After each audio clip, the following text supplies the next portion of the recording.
안녕하십니까? 이 저녁에도 천국을 향해서 힘차게 달려가시길 바랍니다.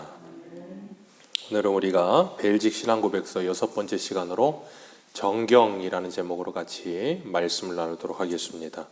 우리 벨직 신앙고백서 4항 같이 한번 읽어보겠습니다. 정경 시작.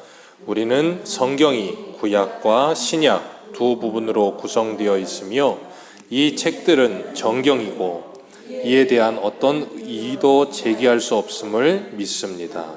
따라서 이 정경들은 하나님의 교회에서 다음과 같이 불립니다.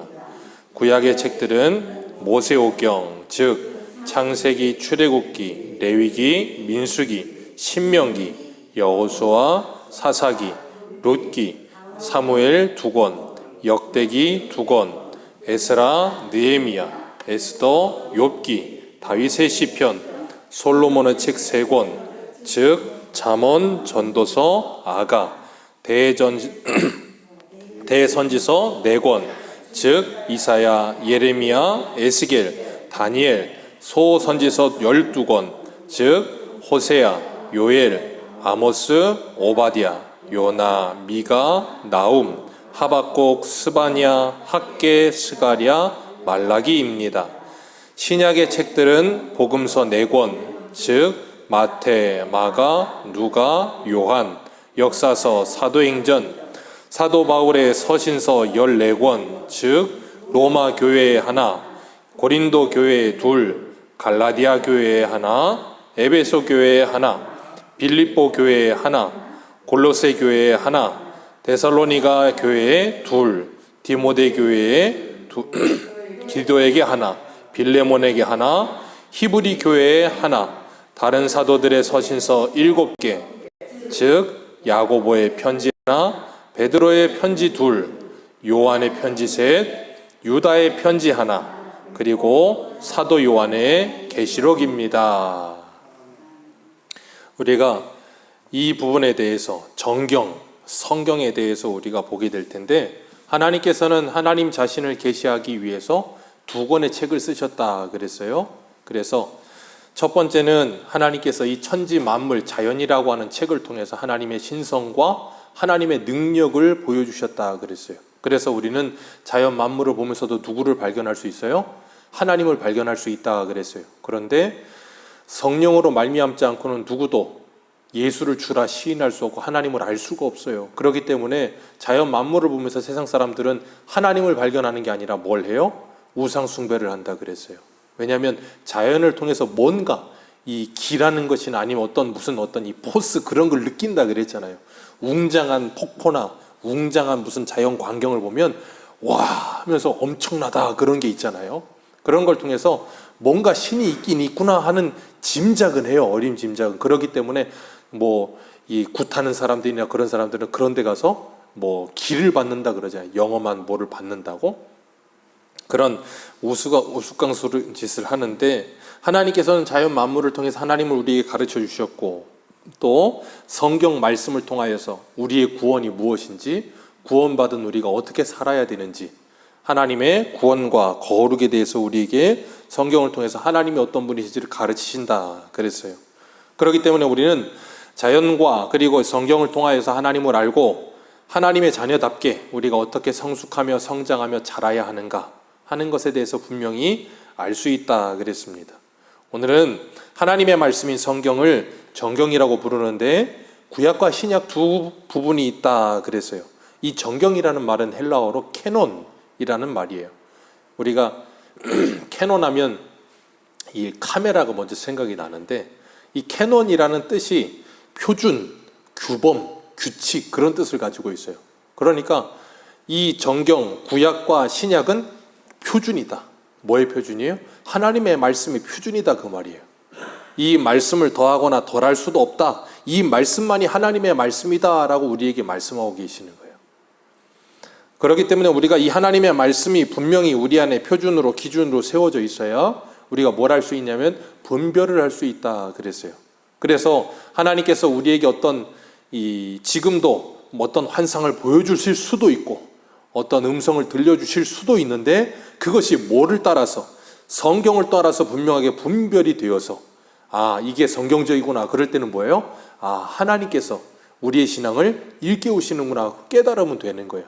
그런데 그러지 않고 이 성경 이외에 하나님이 나에게 어떤 신비한 음성으로 하나님의 말씀을 하고 계신다, 계시하고 계신다 한다고 한다면 그건 뭐라 그랬어요? 잘못된 거예요. 그건 잘못된 거예요. 왜냐하면 성경을 제쳐두고 하나님 우리에게 계시하지 않으세요. 이 성경으로 하나님의 계시는 완성이 되는 거예요. 완성된 계시의 말씀이다. 그렇게 우리가 성경을 부릅니다. 그래서 그렇기 때문에 성경 66권 신약과 구약만이 우리의 신앙의 표준이 되는데 이 구약 성경 39권은 이 바벨론 포로기의 학사 에스라를 통하여서 구약 성경이 수집되어서 이 모세오경에서부터 말라기까지 이 구약 성경이 정경으로 만들어지게 되는 거예요. 그때 바벨론 포로기가 지나가면서 그래서 예수님께서 이 땅에 계실 때 수시로 성경에 이르기를이라고 하시면서 말씀을 하실 때마다 인용하시는 그 말씀이 어디를 말하는 거냐면 구약 성경을 말씀하고 계시는 거예요. 왜냐하면 예수님 당시에는 아직 신약 성경이 없을 때니까. 그렇기 때문에 구약 성경을 통해서 예수님이 인용하셔서 말씀하셨고 이 구약 성경이 AD 90년에 유대 랍비의 종교회의였던 얌니아 회의라는 게 있었어요. 그때 이 39권을 구약 정경으로 받아들입니다. 그리고 신약 27권을 정경으로 받아들이는 건 AD 397년에 카타르 공회라고 하는 게 있었는데 거기에서 이 신약 27권도 이 정경으로 받아들여서 구약 39권, 신약 27권에서 66권이 하나님의 말씀이다라고 우리가 공포하게 됩니다. 오늘 본문 39절을 한번 읽어봅니다. 39절입니다. 시작. 너희가 성경에 영생을 얻는 줄 생각하고 성경을 연구하거니와 이 성경이 곧 내게 대하여 증언하는 것이니라. 여기 보면 유대인들이 성경을 통해서 영생을 얻는 줄 알았다는 거예요. 유대인들은 영생을 얻는 방법이 뭐라고 생각했어요? 내가 하나님의 말씀을 어떻게 지켜야 영생을 얻는가? 말씀을 지켜야 영생을 얻는다라고 생각을 했어요. 그런데 이 성경을 그렇게 연구하면서도 너희들이 누구에게 오지 않아요? 예수 그리스도에게 오지 않고 예수 그리스도를 믿지 않는다는 거예요. 여기서 이 성경은 뭘 말해요? 구약 성경을 말하는 거예요. 그러니까 구약 성경은 예수님께서 구약 성경 전체가 누구에 대하여 증언하고 있다 그랬어요? 예수 그리스도 나에 대하여 증언하고 있다라고 말씀하고 계세요.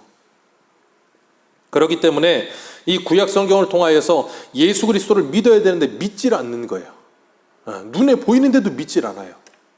우리 한 군데만 읽겠습니다. 누가복음 24장 한번 보세요. 오늘 요한복음 조금만 앞으로 가시면 누가복음인데 누가복음 마지막 장 24장 25절. 누가복음 24장 25절입니다.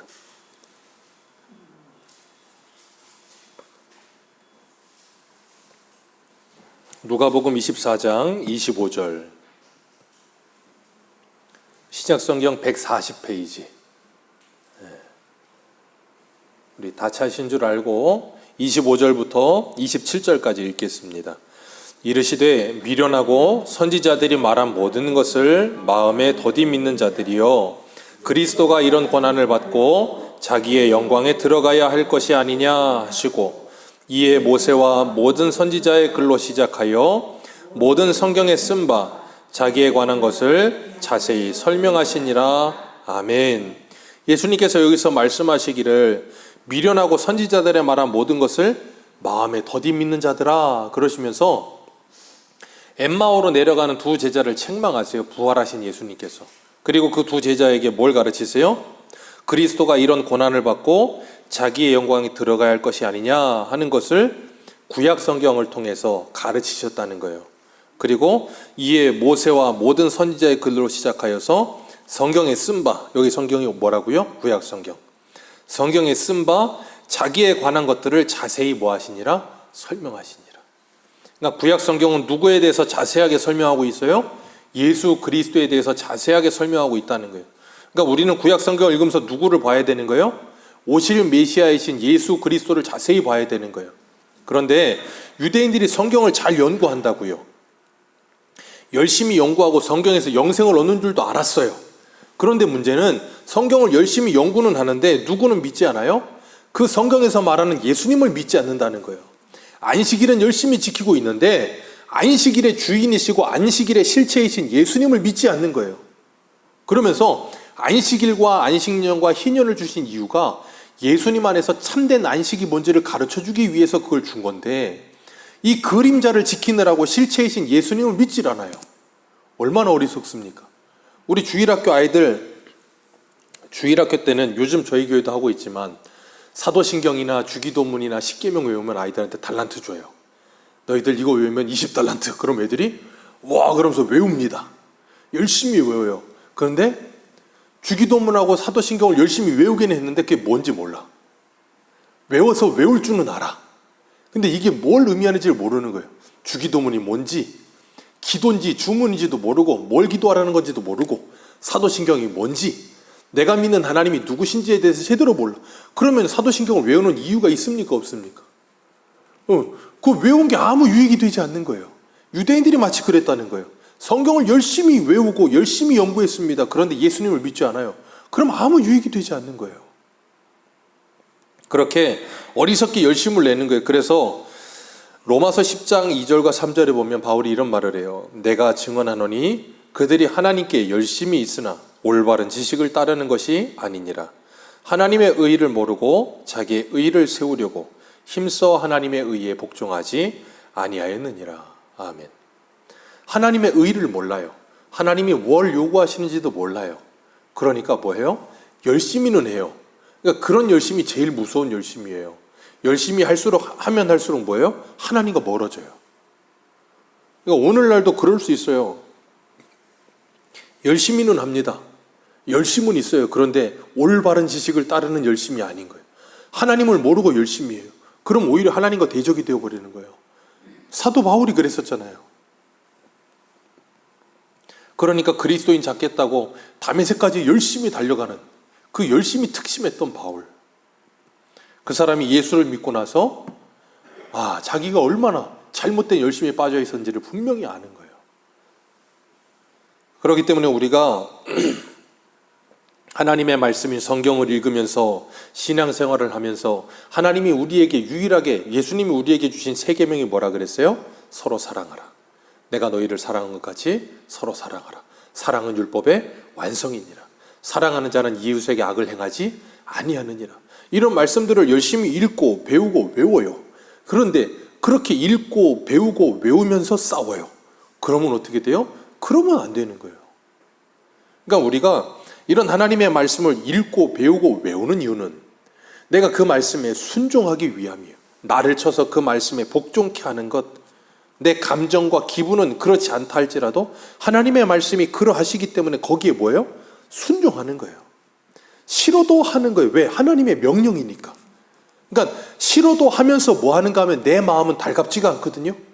우리가 하나님의 은혜가 충만할 때는 괜찮아요. 그런데 하나님의 은혜가 없을 때는 하나님의 말씀에 순종하는 게 싫다고요. 그런데 이 하나님의 말씀이라는 걸 믿는 믿음이 있기 때문에 뭐 해야 되냐면 강제로라도 내 몸을 쳐서 복종케 하는 거예요. 그러면서 내 마음에 이 말씀을 순종하고자 하는 마음이 없는, 그리고 이 말씀을 내가 형제를 사랑하라는 이 말씀을 순종하고 싶은 마음이 없는 내 마음을 들여다보면서 뭐 하냐면 하나님께 기도하는 거예요. 하나님, 제가 순종하고 있기는 한데 이 말씀이 내가 동의가 되질 않고 하나님의 말씀처럼 사랑이 나오질 않고 있습니다. 하나님 도와주옵소서. 그러니까 우리는 뭐 해야 되냐면 내 마음 먼저 가고 순종하는 게 아니라 말씀의 명령이기 때문에 순종하고 내 마음은 뒤따라가는 거예요. 은혜가 있을 땐 그 둘이 같이 가지만 은혜가 없을 땐 마음은 뒤에 따라갑니다. 그래도 하나님의 말씀에 순종하며 가는 거예요. 그러면서 하나님께서 우리에게 은혜를 부어주시는 겁니다. 그렇기 때문에 우리가 하나님을 아는 지식이 너무나도 필요한 거예요. 하나님이 뭘 요구하시는지 분명히 모르면 모르고 열심 내는 것보단 알고 열심을 내야 될 것 아닙니까? 예수님께서 누가복음 11장 50절에 이런 말씀을 하세요. 우리 한 군데만 더 보겠습니다. 누가복음 11장 50절.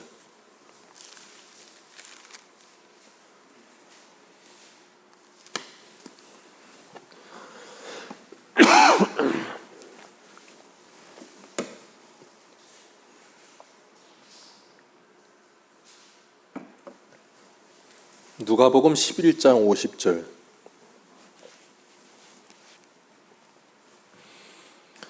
우리 50절, 51절 두 절 같이 읽겠습니다. 시작.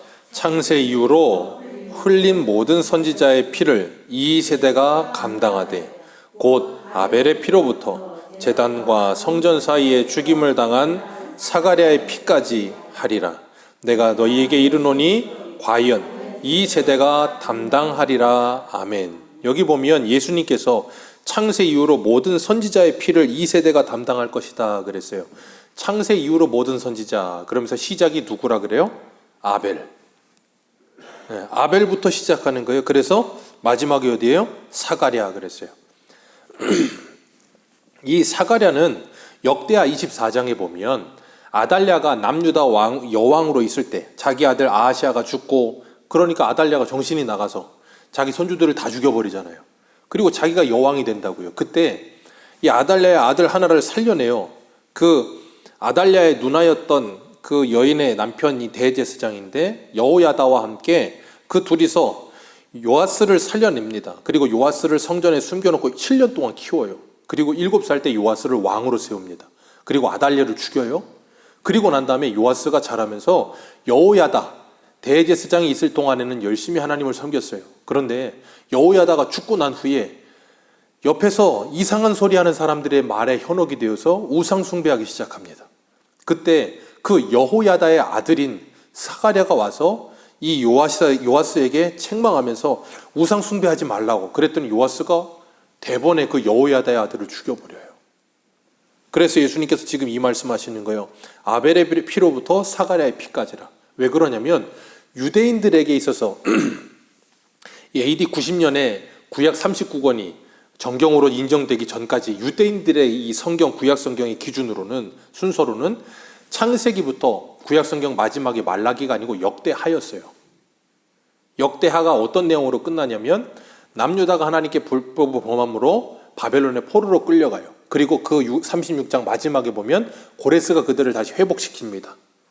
그래서 이제 바벨론 포로 끝나고 포로 돌아오고 난 후 말라기까지 그 내용이 36장에 들어가는 거예요. 시간적인 역대기 순서대로라면. 그래서 창세기부터 구약의 마지막까지 모든 선지자들의 피를 너희들이 담당하리라. 왜요? 그들이 지금 누구를 죽이려고 해요? 예수님을 죽이려고 하잖아요. 히브리서 1장 1절과 2절에 뭐라 그래요?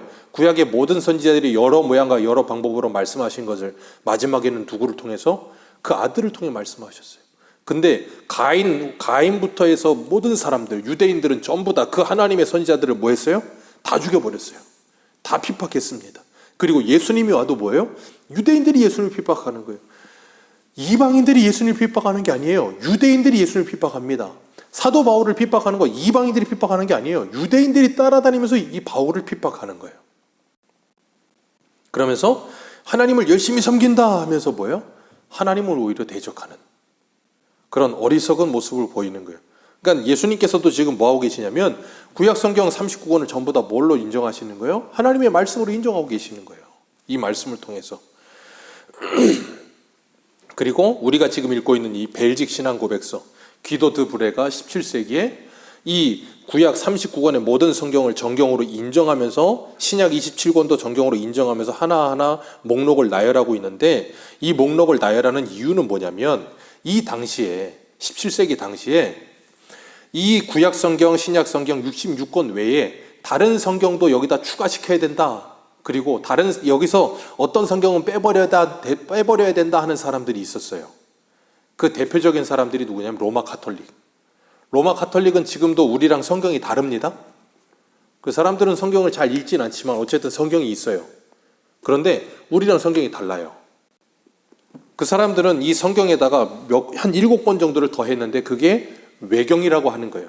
그걸 더해가지고 이 외경은 신구약 중간기 말라기부터 마태복음 사이에 400년 동안을 암흑기 또는 신구약 중간기라고 하는데, 그때 이 7권이 쓰여졌는데 그걸 성경이라고 보는 거예요. 정경이라고 보는 거예요. 그런데 우리는 그걸 정경으로 보지 않습니다. 왜냐하면 그것은 약간의 진리적인 요소가 들어있지만 우리에게 예수 그리스도를 분명하게 선명하게 보여주고 있지 않기 때문에 성경으로 보지 않는 거예요. 그리고 로마 카톨릭은 외경뿐 아니라 또 하나의 책이 있는데 위경이라는 게 있어요. 위경. 이 위경은 뭐냐면 쉬운 말로 말하면 우리나라의 홍길동전 같은 거예요. 무슨 막 사람 날아다니고 막 그런 이상한 무협 소설 같은 내용들을 기록해 놓은 게 위경이라고 하는 건데, 그 사람들은 그런 것까지도 계속 봐요.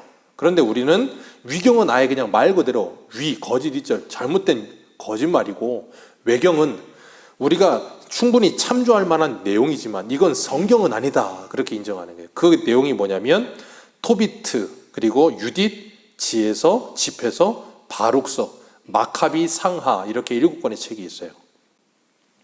이걸 우리는 절대 성경으로 받아들이질 않습니다. 그리고 이 귀도 드브레가 66권을 이야기를 할 때 여기서 빼버려야 된다라고 말하는 사람들이 있었는데, 그게 누구냐면 제세례파라고 하는 사람들이 있어요. 이 사람들은 이 유아 세례를 인정하지 않습니다. 그리고 이 사람들은 구약의 하나님은 진노의 하나님, 심판의 하나님, 무서운 하나님이다. 그리고 신약의 하나님은 사랑의 하나님이다. 그렇기 때문에 우리는 신약의 하나님을 믿는다. 그래서 구약 성경은 필요 없다, 그러는 사람들이 있었어요. 그렇게 해서 구약은 성경이 아니다라고까지 주장하는 사람들도 있었고, 종교개혁 당시에 우리가 잘 아는 마틴 루터라고 하는 사람, 이 마틴 루터라고 하는 사람도 그 신앙의 초기에는 이 사람이 가톨릭 신부였거든요. 그러니까 구원받기 위해서 고행을 얼마나 많이 하고, 이 사람이 얼마나 많이 고행을 하고 많은 일들을 했는지 몰라요. 왜 그랬냐면 무슨 고행을 하고 뭐 하나님의 말씀을 잘 지켜야 구원받는다라고 가톨릭은 가르쳤으니까. 그래서 그렇게 열심히 고행하고 행함을 강조했었는데, 이 마틴 루터가 성경을 읽다 보니까, 로마서를 읽다 보니까 구원은 믿음으로 말미암아 받는다는 말씀을 믿게 된 거예요. 그리고 나니까 거기에 딱 박히고 나니까 행함이라고 하는 거는 뭐예요? 이제 아예 거들떠보고 싶지도 않은 거예요. 왜? 그동안 내가 구원받기 위해 얼마나 많이 노력을 했는데 행함으로 구원받을 수 없다. 근데 야고보서는 뭘 강조하는 것처럼 보여요? 행함을 엄청나게 강조하는 것처럼 보여요. 행함이 없는 믿음은 가짜다, 죽은 믿음이다. 그러다 보니까 마틴 루터가 야고보서를 굉장히 싫어했어요. 그래서 야고보서는 지푸라기 복음이다, 그렇게까지 이야기하면서 굉장히 성경에서 폄하하는 이야기까지 했었는데, 그 마틴 루터가 나중에 후에는 그 신앙의 후반기에 가서는 그런 말을 이제 다 취소하고 그러진 않았지만 초창기에는 그랬었다, 그 말이에요. 그러니까 그 당시에 제세례파나 아니면 로마 가톨릭이나 그런 사람들이 이 66권 이외에 뭘 더하고 빼는 일들을 자꾸 했단 말이에요. 그랬기 때문에 이 귀도 드브레가 이 신앙 고백서에서 이 66권의 기록을 다 하면서 이것만이 정경이다라고 분명히 못 받고 있는 거예요. 그것을 통해서 우리들에게 뭘 보여주고 계시는가 하면, 우리가 하나님의 말씀인 이 성경을 받아 누리고 있다는 게 얼마나 큰 복인지 몰라요. 사도 바울은 고린도 교회에게 편지를 써보낼 때 몇 번의 편지를 썼을까요? 여기 보면 우리가 읽은 신앙고백서 이 3번째 문단에 사도 바울은 서신서 14권, 즉 로마 교회에 하나, 고린도 교회에 몇 개요? 2. 그래서 고린도 전후서잖아요, 그죠? 그런데 사도 바울이 고린도 교회에게 써보낸 서신은 적어도 4개입니다. 적어도 4개예요. 편지를 써보낸 게. 근데 그 중에 2권만 성경으로 하나님이 택하신 거예요. 제가 지난주에도 말씀을 드린 것처럼 1600년 동안 40여 명의 기자들이 성령 하나님의 영감을 받아서 성경을 기록했다 그랬어요. 그러니까 바울이 고린도 전후서를 쓸 때도 서신을 써보낸 거지만 거기에 성령께서 감동하셔서 하나님이 말씀하시고자 하는 말씀을 다 하셨다, 그 말이에요. 그렇기 때문에 그 2권만이 성경이고 그 나머지 2권은 성경으로 채택이 되지 않는 거예요. 왜요? 그건 성령께서 조명하시거나 감동하셔서 하나님의 말씀을 하고 계시는 게 아니기 때문에. 그렇기 때문에 우리가 이 성경 66권을 하나님의 말씀으로 분명하게 믿으며, 또한 이 말씀을 한 권의 책으로 믿어요. 왜 그런가 하면 좀 전에 말씀드린 것처럼 모세부터 사도 요한까지 1600년 동안 40여 명의 사람들이 다른 문화권에서 다른 언어로 다른 시대에 성경을 기록했는데 창세기부터 계시록까지 다 통일되게 누구를 이야기하고 있어요? 예수 그리스도를 이야기하고 있어요. 그래서 구약 39권, 신약 27권에서 66권이지만 이 성경은 한 권의 책이다. 누구에 대해서 말하고 있다? 예수 그리스도에 대해서 말하고 있다. 구약은 오실 메시아에 대해서, 신약은 오신 메시아에 대해서, 그리고 다시 오실 메시아에 대해서 말씀하고 계시는 거예요. 그러니까 우리가 성경을 읽으면서 구약에 예언된 그 모든 예언이 예수님을 통해서 성취되어진 것을 성경을 통해서 확인하면서 우리에게, 오늘 우리들에게 뭘 주시냐면 다시 오시리라는 예수님의 말씀에 대한 확신이 생겨요. 그리고 주님이 다시 오셨을 때 우리가 누리게 될 그 하나님의 나라의 영광에 대한 분명한 믿음을 가지게 되는 거예요. 그러니까 우리는 성경을 읽으면 읽을수록 우리의 믿음이 더 단단해지고 확신이 생기며 믿음이 더 자라는 거예요. 그러니까 성경을 항상 계속해서 읽어야 되는 거예요. 사단은 우리들을 무슨 일이 있어도 성경을 못 읽게 만듭니다. 사단이 하는 제일 주된 일이 성경 못 읽게 하는 거예요. 그리고 성경을 반복해서 계속해서 읽으셔야 되는 거예요. 근데 사단이 하지 못하게 하는 일 중에 하나가 뭐냐면 성경을 반복해서 읽지 못하게 만들어요. 아, 이건 읽었어. 뭐 더 옮기고 또 읽었어. 알아. 몰라. 그럼 자꾸 성경을 자꾸 빼먹거나 막 그렇게 만들어요. 절대 그러지 마시고, 내가 이 말씀이 이해가 되든 이해가 되지 않든 우리가 성경 읽으려고 1월 1일부터 시작하면 항상 어디서 걸려요? 레위기에서 걸리죠. 창세기, 출애굽기 잘 읽다가 레위기가 막 잠이 오고 그렇게 되는데, 그런다 할지라도 포기하지 말고 뭐예요? 읽는 거예요. 다 이해가 되지 않아도 이해가 되든 안 되든 무조건 읽는 거예요. 그러면서 하나님께서 나에게 믿음을 주시기를, 그리고 이 말씀이 깨달아지도록 기도하면서 읽는 거예요. 그러다 보면 하나님께서 우리에게 하나님의 은혜를 반드시 허락하십니다. 왜냐하면 말씀은 하나님의 은혜의 방편이거든요. 그러니까 사단은 우리가 말씀을 못 읽게 하는 이유가 뭐라고요? 은혜를 못 받게 하려고. 은혜를 받아야 성도다워지는데 하나님의 말씀을 안 읽으면 은혜를 못 받으니까 성도다워지질 않는 거예요. 그러니까 오늘날은 우리가 성경을 안 읽을 수 있을 만한 일들이 얼마나 많습니까? 집집마다 텔레비 없는 집이 어디 있어요? 옛날에는 집집마다 텔레비가 없어서 텔레비 없으니까 라디오 듣고, 라디오도 없는 집들은 그냥 할 거 없으니까 뭐 성경 있으면 성경 읽으면 되는데, 라디오 들을 때 있고 텔레비 들을 때 있고 요즘은 이제 스마트폰이 있고 유튜브 있고 뭐 볼 게 너무 많아. 그러니까 뭐 하잖아요? 성경을 읽잖아요. 이게 사단의 계략 중에 하나예요. 우리를 하나님의 말씀으로부터 멀어지게 하죠. 우리가 구약과 신약을 통해서 예수 그리스도를 분명하게 보게 되는데, 그 서울 남포교회 은퇴하신 박영수 목사님이 그런 예전에 예를 들으셨어요. 구약 성경은 우리 예전에 주말에 명화를 했었잖아요. 기억나세요? 토요일 날 밤 9시 되면 빰빠바바밤 그러면서 주말에 영화를 했었는데, 박영수 목사님이 그 예를 들면서 구약은 주말의 명화의 스크린과 같고 신약은 그 스크린의 자막과 같다 그랬어요. 우리가 외국 영화를 볼 때 자막이 없으면, 영어를 못 알아들으면 자막이 없으면 내용이 잘 이해가 안 돼요. 그런데 그 영화를 처음부터까지 자세히 들여다보고 있으면 얼추 웬만한 스토리는 다 이해됩니다. 아, 제가 주인공이고 저 사람은 착한 사람이고 이 사람은 나쁜 사람이고 스토리가 이런 스토리구나.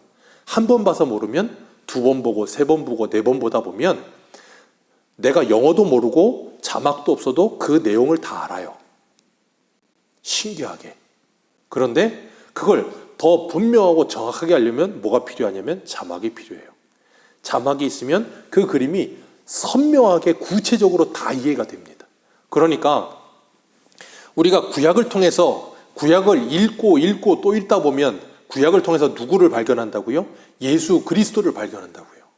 그리고 예수 그리스도를 믿게 하신다고요. 그런데 선명하지 않아요. 그렇기 때문에 신약을 통해서 구약을 볼 때 구약이 뭐예요? 선명하게 깨달아지는 거예요. 아, 이게 바로 예수 그리스도에 대해서 예언하고 있는 말씀이구나 하는 걸 분명히 깨닫는다고요. 그렇기 때문에 구약의 방대한 내용들을 신약을 통해서 우리가 해석하고 신약에 있는 내용들을 구약을 통해서 이해하는 거예요.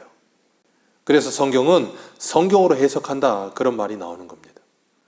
그렇기 때문에 우리가 구약과 신약을 통해서 하나님을 분명하게 알아야 되는 거예요. 그리고 신구약 66권은 성도의 구원과 행위의 유일무이한 법칙이다 그랬어요. 다시 한번요. 신구약 성경 66권은 성도의 구원과 행위의 유일무이한 법칙이다. 그러니까 우리가 구원받는데 유일무이한 법칙은 뭐라고요? 성경. 성경은 누구에 대해서 말한다고요? 예수 그리스도. 그러니까 예수 그리스도만이 우리의 구원의 유일한 길이고 또 하나, 성도 구원받은 성도의 행위에, 우리가 디모데후서 3장에서도 읽었었지만 모든 성경은 하나님의 감동으로 된 것으로 교훈과 책망과 바르게 함과 의로 교육에 유익하니 하나님의 사람으로 온전하게 하며 선한 일을 행할 수 있는 능력을 얻게 하려 하십니다. 그러니까 이 성경을 통해서 우리는 예수 그리스도를 만나고, 그리고 예수 그리스도를 믿는 우리가 어떻게 살아야 하나님께 영광을 돌릴 수 있는가를 분명히 가르치는 책이다, 그 말이에요. 그러니까 우리는 이 성경을 읽으면 읽을수록 성도다웠게 사는 것이 뭔지를 배워서, 내가 이 땅에서 부자 되는 법이 뭘까, 성공하는 법이 뭘까가 아니고, 내가 이 땅에서 하나님의 자녀답게 어떻게 사는 게 하나님의 자녀답게 사는 것인가를 성경에서 알려준다, 그 말이에요. 그러니까 성경을 읽으면 읽을수록 우리가 뭐가 생겨요? 성경은 표준이라 그랬으니까 기준이 세는 거예요. 그래서 로마서 12장 2절에 뭐라 그래요? 너희는 이 세대를 본받지 말고 변화를 받아 하나님의 선하시고 기뻐하시는 뜻이 무엇인지를 분별하도록 하라. 그 분별의 기준이 뭐라고요? 하나님의 말씀. 그러니까 하나님의 말씀을 통해 올바른 분별이 생겨나는 거예요. 구약시대에는 레위기에 하나님께서 정한 음식, 부정한 음식 같은 걸 해서 먹어야 될 건, 먹지 말아야 될 것, 그걸 통해서 거룩과 부정함을 가르치셨다고요. 그런 것처럼 신약에 와서도 우리가 그걸 어떻게 해요? 하나님의 말씀을 통해 분별하는 거예요. 뭐가 거룩이고 뭐가 부정한 것인가 알아가는 거예요. 그러니까 성경을 읽을수록 그거에 대한 분명한 기준이 세워지겠어요? 안 세워지겠어요? 세워지는 거예요. 그래서 옛날 분들은 성경을 읽으면 똑똑해진다 그런 거예요. 사람이 지혜로워지고 똑똑해진다는 게 뭐냐면 인생에 대해서 알고, 사람이 마땅히 해야 될 일이 뭔지를 알고, 해야 될 것과 하지 말아야 될 것에 대해서 분명히 알게 되니까. 왜요? 우리의 스승 되시는 성령께서 분명히 가르쳐 주세요, 성경을 통해서. 그래서 성도는 성경을 무수히도 많이 반복해서 계속해서 읽어야 되는 거예요. 그래야만 이 세상을 살아가면서 하나님의 백성으로서 이 세상의 빛과 소금 역할을 잘 감당할 수가 있어요. 예전에 깡패였다가 목사님이 되신 김익두 목사님이 그 일화가 있잖아요. 1년 동안 앉아서 성경을 백독을 하셨대요. 그리고 목사가 되셨다고 하시잖아요. 1년 동안 성경 백독하려면 3일에 1독씩 해야 돼요. 거의 3일에 1독 가까이. 앉아서 밥 먹는 시간 빼고는 계속 성경만 읽으신 거예요. 하루에 한 330장씩. 성경이 한 1200장 가까이 되니까 한 400장 가까이를 읽으시는 거예요. 그렇게 계속해서 성경을 백독을 해보세요. 얼마나 지혜로워지겠어요. 분명한 기준이 세워지겠죠. 그렇기 때문에 우리가 인생을 살아가면서 내가 인생을 사는 데 있어서 분명한 기준이 세워지질 않고, 성경은 이념이 아니에요. 하나님의 진리라고요. 그러니까 진리의 기준이 분명히 세워지지 않을 때, 그래서 이 어떤 사건이나 어떤 사람의 말을 내가 분별을 잘 못하겠을 때 뭐 해야 되냐면 성경을 계속 읽으셔야 돼요. 그리고 계속 기도하셔야 돼요. 그러면 하나님이 선명하게 분별력이 생기게 하세요. 우리 한 군데만 읽겠습니다. 요한복음 21장을 한번 보세요. 요한복음 21장 25절.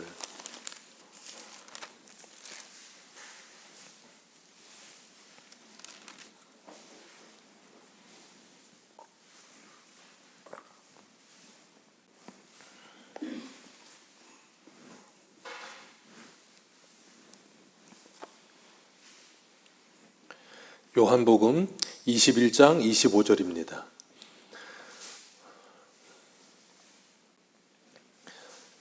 신약성경 185페이지 요한복음 21장 25절 우리 같이 읽겠습니다. 시작. 예수께서 행하신 일이 이 외에도 많으니 만일 낱낱이 기록된다면 이 세상이라도 이 기록된 책을 두기에 부족할 줄 아노라. 여기 보면 예수님 행하신 일이 수도 없이 많다 그랬어요. 그거 다 기록하려면 이 세상이라도 그 기록을 다 기록할 둘 수가 없다. 그만큼 예수님이 많은 일을 행하셨다는 거예요. 그리고 요한복음 20장 한 장 앞으로 가셔서 30절을 보세요. 요한복음 20장 30절 30절과 31절 우리 같이 읽겠습니다.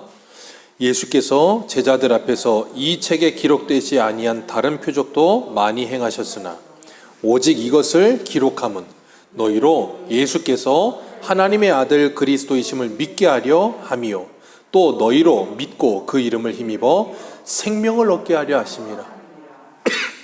아까 제가 말씀을 드렸어요.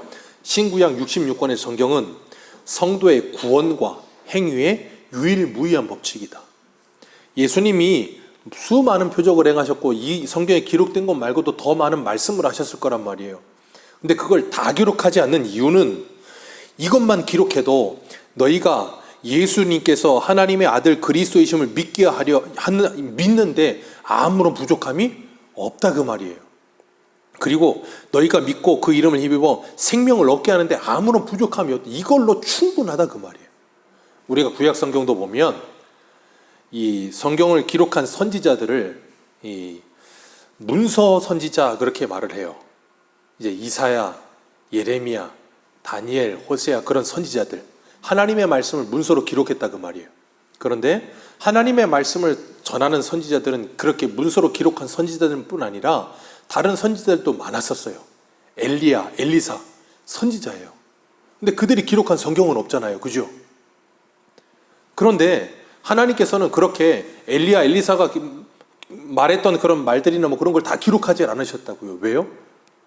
그것까지 다 필요하지 않아요. 우리의 구원은 구원받는데 이 말씀이면 충분하다 그 말이에요. 그리고 우리가 하나님의 백성으로서 이 땅 가운데서 하나님의 영광을 드러내며 빛과 소금의 역할을 감당하는 데 있어서 이 말씀은 충분하다 그 말이에요.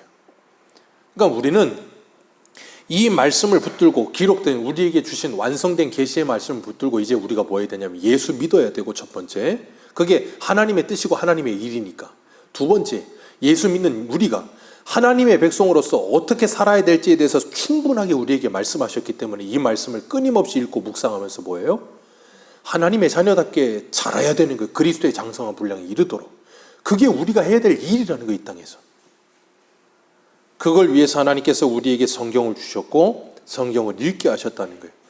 그러니까 이 말씀 이외에 다른 말씀을 하는 사람들이 얼마나 많은지 몰라요. 제가 좀 아까도 말씀드린 것처럼 기도 디브레가 이 벨직 신앙 고백서 할 때 천주교도 정경 이외에 6, 7권 자꾸 더 넣자 그러는 애들도 있었고 제세례파 사람들도 빼야 된다 그러는 사람들도 있었고 더하고 빼고 막 그런 사람도 있었는데 바울이 갈라디아서에서 이렇게 말을 해요. 갈라디아서 1장 7절에 다른 복음은 없나니 다만 어떤 사람들이 너희를 교란하여 그리스도의 복음을 변하게 하려 함이라. 그러나 우리나 혹은 하늘로부터 온 천사라도 우리가 너희에게 전한 복음 외에 다른 복음을 전하면 저주를 받을지어다. 우리가 전에 말하였거니와 내가 지금 다시 말하노니 만일 누구든지 너희가 받은 것 외에 다른 복음을 전하면 저주를 받을지어다. 사도 바울이 이렇게까지 강렬하게 이야기를 해요. 그리고 계시록에서 사도 요한도 이렇게 이야기합니다. 우리 마지막으로 읽겠습니다. 요한계시록 성경 맨 마지막 요한계시록 22장 18절입니다. 성경 맨 마지막 요한계시록 22장 18절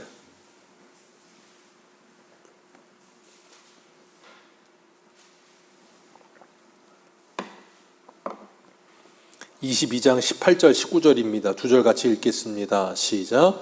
내가 이 두루마리의 예언의 말씀을 듣는 모든 사람에게 증언하노니 만일 누구든지 이것들 외에 더하면 하나님이 이 두루마리에 기록된 재앙들을 그에게 더하실 것이요 만일 누구든지 이 두루마리의 예언의 말씀에서 제하여 버리면 하나님이 이 두루마리에 기록된 생명나무와 및 거룩한 성에 참여함에 제하여 버리시리라. 이 말씀 위에 뭔가를 더하거나 빼는 일이 얼마나 무서운 일인지를 분명하게 말씀하고 계세요.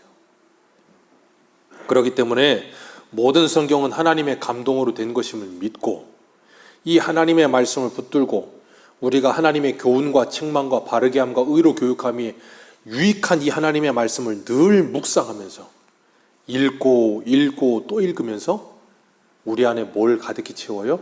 주님의 마음을 가득히 채워나가는 거예요. 그러면서 뭐예요?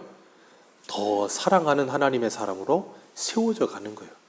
그러면서 세상 가운데 하나님의 사랑을 흘려보낼 수 있는 그런 아름다운 복의 통로들 되시기를 주님의 이름으로 축복합니다.